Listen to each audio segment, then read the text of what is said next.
I help people achieve 10 out of 10 relationships. I also help people achieve a 10 out of 10 within who they are. But what does that mean? A lot of people I see are frankly toxic pieces of shit who are emotionally immature toddlers who have a huge tantrum when they run out of fucking apple juice and can't have a good conversation of their life dependent on it. These people wouldn't even have a chance in hell of achieving a 10 out of 10 relationship. So what I need to do is I got to make sure they're a 10 out of 10 first. That they understand that they're in control of their emotions aren't in control of them. That they understand how to have a good conversation without getting upset. They understand how to regulate themselves and have goals and be ambitious and be a good person and be part of the community. If you're not going well within who you are and you're a complete fucking mess, who's gonna wanna date you?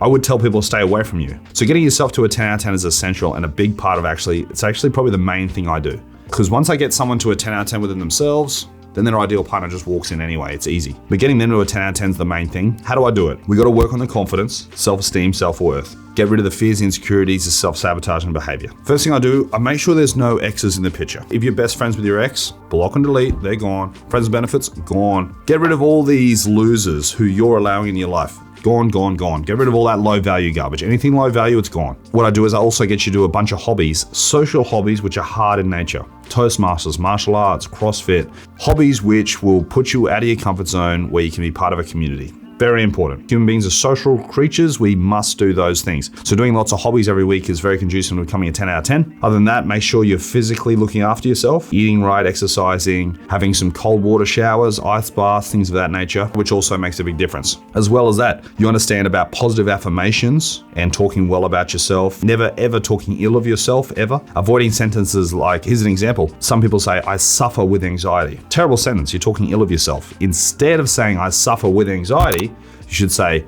sometimes I feel anxious. See the difference? That's a great example of turning a negative reassurance that most people do into a normal sentence. Building confidence is really about two things. You got the internal and external motivators. Internal motivators, those words you say to yourself. You wake up every day and say, I'm such a loser, I can't achieve anything. Well, yeah, you are gonna be a loser. So I'm gonna make sure that internal monologue is on the right track. And then you have the external motivators, the hobbies, the friends you hang out with. Do you hang out with a bunch of losers? Do you hang out with a bunch of people who criticize you and bring your confidence down? They gotta go. Your top 5 people are very important.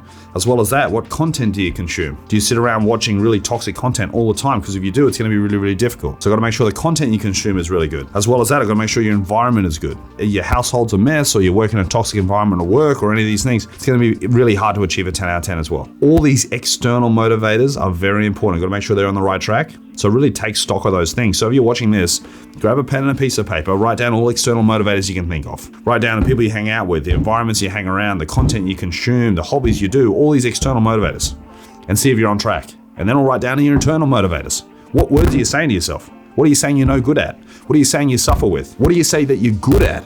Yeah, you're practicing any gratitude. You're saying you're good at something. You're saying you're on the right track. You gotta put in the work, guys. Put all those things together and you're well on your way of becoming a 10 out of 10. Becoming a 10 out of 10 within who you are is really a bunch of steps, up and down. I take it from down here and we step it up, step it up, step it up, step it up, step it up.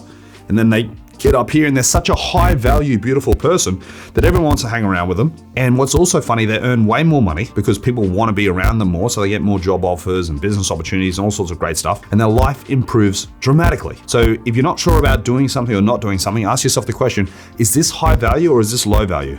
Ask yourself the question and it should put you on the right track. So if you feel like you're not ready to find your ideal partner, of course you're not ready.